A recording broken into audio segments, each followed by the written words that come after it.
الله الرحمن الرحيم نحمده ونصلي على رسوله الكريم أما بعد فأعوذ بالله من الشيطان الرجيم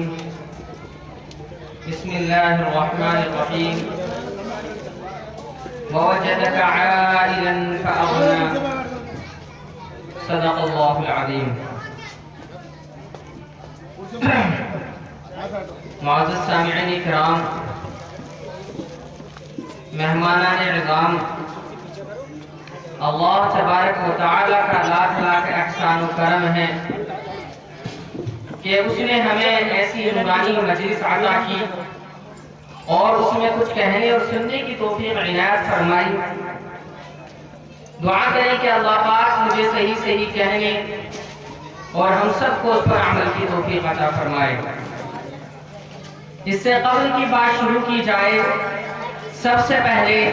اللہ کے دلارے، خدا کے پیارے، عبداللہ کے جگر پارے، اماں آمنہ کے لختے جگر، بیوی عائشہ کے آنکھوں کے تارے، سیدہ فاطمہ کے ابا جان، ابراہیم و قاسم کے ابا جان، زینب و کلثوم اور رقیہ کے دل نواز، حسن حسین کے نانا جان، وجہ تخلیق کونوں مکان، یتیموں کے والی، غریبوں کے حامی، بے کسوں کا سہارا، حسن شفاعت، فقر موجودات، مخلوق خدا، محبوب کبریا، سرور کائنات، تاجدار مدینہ، احمد مجتبی محمد مصطفیٰ صلی اللہ علیہ وسلم پر بلند آواز سے نذرانہ عقیدت پیش کریں اور پڑھیں اللہم صلی علی محمد وعلی آل محمد کما صلیت علی ابراہیم وعلی آل ابراہیم انک حمید مجید اللہم بارک علی محمد وعلی آل محمد کما بارکت علی ابراہیم وعلی آل ابراہیم انک حمید مجید۔ معزز سامعین کرام، ہمارے یہاں پر جمع ہونے کا مقصد یہ ہے کہ ہم دین کی بات سنیں، اللہ کی باتیں سنیں اور اس کے محبوب نبی محمد رسول اللہ کا ذکر کریں، صحابہ اکرام کا ذکر کریں، تابعین اور تبع تابعین سے واقعات کو سنیں اور سن کر کے اپنی زندگی، ان کی زندگیوں کو اپنے لیے نمونہ بنائیں، اور جب اپنے لیے نمونہ بنائیں گے تو انشاءاللہ ہماری دنیا بھی سنورے گی اور آخرت بھی سنورے گی۔ حضرات، اس دنیا میں آنے کا مقصد یہی ہے کہ ہم لوگ اللہ تبارک و تعالیٰ کی عبادت کرنے والے بن جائیں،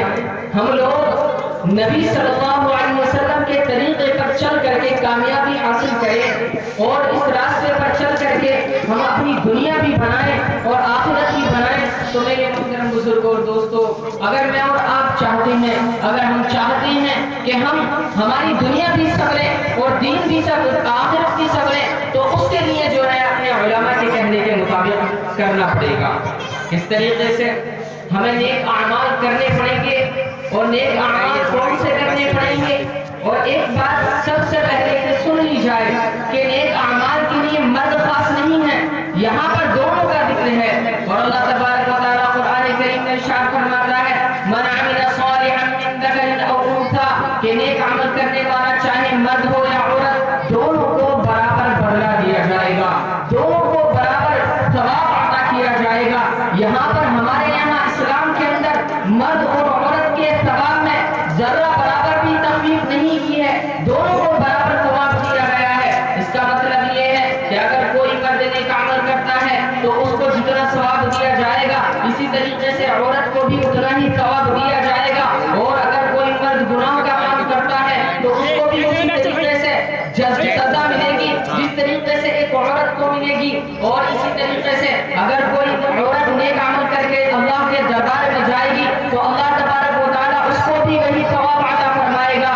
جو اس کام کا ایک مرد کرتا تو اس کو جتنا ثواب عطا کیا جاتا، اسی طریقے سے ایک عورت کو بھی اتنا ہی ثواب عطا کیا جائے گا۔ تو ہمارے یہاں پر اسلام کے اندر عورت اور مرد کے لیے ثواب کے اعتبار سے ایک ہی پیمانہ ہے، سزا اور جزا کے اعتبار سے ایک ہی پیمانہ ہے، اس کے اندر کوئی رد و بدل نہیں ہے۔ ایسا نہیں ہے کہ مرد کو ثواب زیادہ دیا جائے گا یا عورت کو ثواب زیادہ دیا جائے گا۔ نیک عمل جو بھی کر کے آئے گا، چاہے وہ مرد ہو یا عورت، دونوں کو اجر اور سزا اسی طریقے سے ملے گی جس طریقے سے جزا اور سزا کے وہ مستحق ہوں گے۔ اب سوال یہ پیدا ہوتا ہے کہ نیک عمل کون سے کرنے چاہیے، نیک عمل ہم کیسے کریں، تو میرے محترم بزرگوں اور دوستوں، نیک عمل کون سے کرنا؟ نیک عمل وہ کرنا جو تمہیں انبیاء کر کے دکھلائیں، نیک عمل وہ کرنا جو تمہیں محمد رسول اللہ کر کے دکھلائیں، نیک عمل وہ کرنا جو تمہیں صحابہ کرام کر کے دکھلائیں، نیک عمل وہ کرنا جو تمہیں تابعین کر کے دکھلائیں، نیک عمل وہ کرنا جو تمہیں تبع تابعین کر کے دکھلائیں۔ اور جب یہ جماعتیں چلی جائیں، ہاں جب یہ جماعتیں چلی جائیں تو تمہارے درمیان میں علماء کی ایک جماعت موجود ہوگی، ارے ہاں تمہارے درمیان میں انبیاء کے مستانے موجود ہوں گے کہ جن کے سینوں کے اندر قرآن کریم محفوظ ہوگا، جن کے سینوں کے اندر قرآن کریم کے ترجمے محفوظ ہوں گے، کہ جن کے سینوں کے اندر قرآن کریم کی تفاسیر موجود ہوں گی، کہ جن کے سینوں کے اندر احادیث مبارکہ موجود ہوں گی، کہ جن کے سینوں کے اندر احادیث کی تشریح موجود ہوگی۔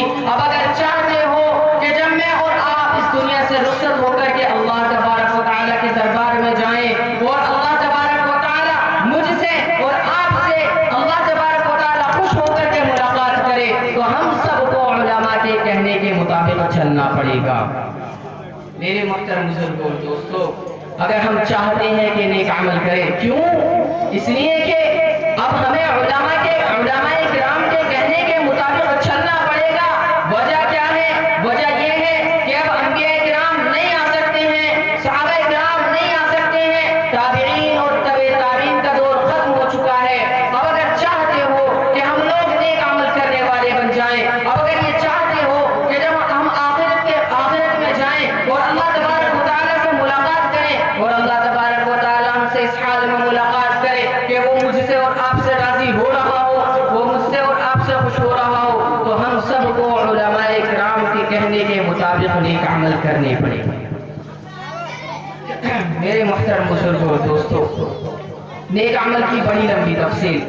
مجھ سے پہلے بھی علماء کرام نے آپ کو بتلائی ہوگی اور میرے بعد میں آنے والے علماء بھی آپ کو بتلائیں گے، لیکن ہم اس طرف نہ جاتے ہوئے میں آپ کو ایک مختصر واقعہ عرض کرتا ہوں، اور اس کے اندر بڑی ہی سمجھنے کی بات ہے، آپ لوگوں کو غور و فکر کرنے کی ضرورت ہے، اور یہ جو بات میں آپ لوگوں کے سامنے رکھنے جا رہا ہوں، یہ آج ہر انسان کے اندر یہ بات پائی جاتی ہے، ہر کسی انسان کے اندر پائی جاتی ہے۔ وہ بات کیا ہے؟ سب سے پہلے آپ یہ واقعہ سنیے۔ ایک مرتبہ حضرت محمد رسول اللہ صلی اللہ علیہ وسلم ہمارے آقا گھر میں تشریف فرما ہے، حضرت عائشہ اماں عائشہ رضی اللہ تعالی عنہ حضور صلی اللہ علیہ وسلم کی خدمت میں مشغول ہیں۔ تو ہوتا یہ ہے کہ ہمارے آقا جناب رسول اللہ صلی اللہ علیہ وسلم اماں عائشہ کی خدمت سے اس دن اتنے خوش ہوتے ہیں، کہتے ہیں کہ اے عائشہ مانگو، کیا مانگنا چاہتی ہو؟ اے عائشہ آج آپ جو کچھ بھی مانگو گی وہ میں تم کو عطا کروں گا، لہذا آج جو بھی تمہاری دل کی مراد ہو، جو بھی تمہاری دل کی تمنا ہو، جو بھی تمہاری دل کی آرزو ہو، آج مجھ سے کہہ دو، انشاءاللہ آج وہ پوری ہوگی۔ دیکھیے یہ کہنے والا کون ہے؟ دونوں جہاں کے سردار، سرور کائنات، تاجدار مدینہ محمد رسول اللہ صلی اللہ علیہ وسلم ہیں، اور یہ قصے فرما رہے ہیں تمام مؤمنین کی ماں اماں عائشہ رضی اللہ تعالی عنہا سے فرما رہے ہیں۔ میں یہ بات کہتا ہوں اور یہ بات کہتے ہوئے ذرا سی بھی جھجک نہیں ہے، اگر آج کل کی کوئی عورت ہوتی، اگر آج کل کی کوئی بہو بیٹی ہوتی، اگر آج کل کی کوئی بیوی ہوتی، تو وہ ایسی چیز مانگتی جو فنا ہونے والی ہو، ایسی چیز مانگتی جو ختم ہونے والی ہو، ایسی چیز مانگتی وہ جو بار بار استعمال نہ کر سکتی ہو۔ لیکن قربان جائیے اماں عائشہ صدیقہ رضی اللہ تعالی عنہا پر انہوں نے کیا جواب دیا، سنیے اور دل کے کانوں سے سنیے۔ اماں عائشہ صدیقہ رضی اللہ تعالی عنہا فرماتی ہیں کہ اے میرے محبوب مجھے ذرا تھوڑی سی مہلت دیجئے، میں ذرا اپنے کسی جاننے والے سے مشورہ کر کے آتی ہوں، اور پھر مشورہ کر کے میں آپ کو بتلاؤں گی کہ میرے دل کی تمنا کیا ہے، میرے دل کی آرزو کیا ہے۔ اماں عائشہ صدیقہ رضی اللہ تعالی عنہ اپنے والد حضرت ابوبکر صدیق رضی اللہ تعالی عنہ کے پاس جاتی ہیں۔ دیکھیے محمد رسول اللہ صلی اللہ علیہ وسلم کو یہ نہیں بتلایا کہ میں کہاں جا رہی ہوں، لہذا وہ اپنے والد کے پاس جاتی ہیں۔ حضرت ابو بکر صدیق رضی اللہ تعالی عنہ سے فرماتی ہیں کہ اے ابو جان، اے ابا جان، آج میرے اور آپ کے آقا جناب رسول اللہ صلی اللہ علیہ وسلم نے یہ فرمایا ہے، کیا فرمایا ہے کہ آج اے عائشہ جو بھی تم مجھ سے مانگنا چاہتی ہے تو مجھ سے مانگ لے، انشاءاللہ آج میں میرے دل کی ہر تمنا، ہر آرزو کو پورا کروں گا۔ تو حضرت ابو بکر صدیق رضی اللہ تعالی عنہ نے فرمایا تو میرے پاس کیوں آئی ہو، آپ وہیں پر کچھ مانگ سکتی تھی۔ تو کہتی ہے ابا جان، میں آپ سے مشورہ کرنے کے لیے آئی ہوں کہ میں ایسی کون سی چیز مانگوں جس کی وجہ سے ہمارا بیڑا پار ہو جائے، جس کی وجہ سے ہم جنت کے مستحق بن جائیں، آخر میں ایسی کون سی چیز مانگوں۔ تو حضرت ابو بکر صدیق رضی اللہ تعالیٰ عنہ فرماتے ہیں کہ بیٹی آپ محمد رسول اللہ کے پاس جائیے اور ان سے کہیے کہ اے آقا، جب آپ معراج پر گئے تھے اور جب آپ نے اللہ تبارک و تعالیٰ سے ملاقات کی تھی، آمنے سامنے بیٹھ کر کے گفتگو کی تھی، دنیا میں کوئی شخص نہیں جانتا کہ آپ کی اللہ تبارک و تعالیٰ سے کیا بات ہوئی ہے، آپ کی اللہ تبارک و تعالیٰ سے کیا گفتگو ہوئی ہے، ساری نعمتوں کے بارے میں تو اس وقت تک نہیں بتلایا تھا، لہذا ان سے پوچھو اے آقا مجھے ایک ایسی نعمت بتلا دیجئے جو معراج پر اللہ تبارک و تعالیٰ نے آپ کی امت پر یا آپ پر کی ہو، جس کی وجہ سے ہم لوگ جنت کے مستحق بن جائیں۔ حضرت ابو بکر صدیق رضی اللہ تعالی عنہ جب یہ سنتی ہیں،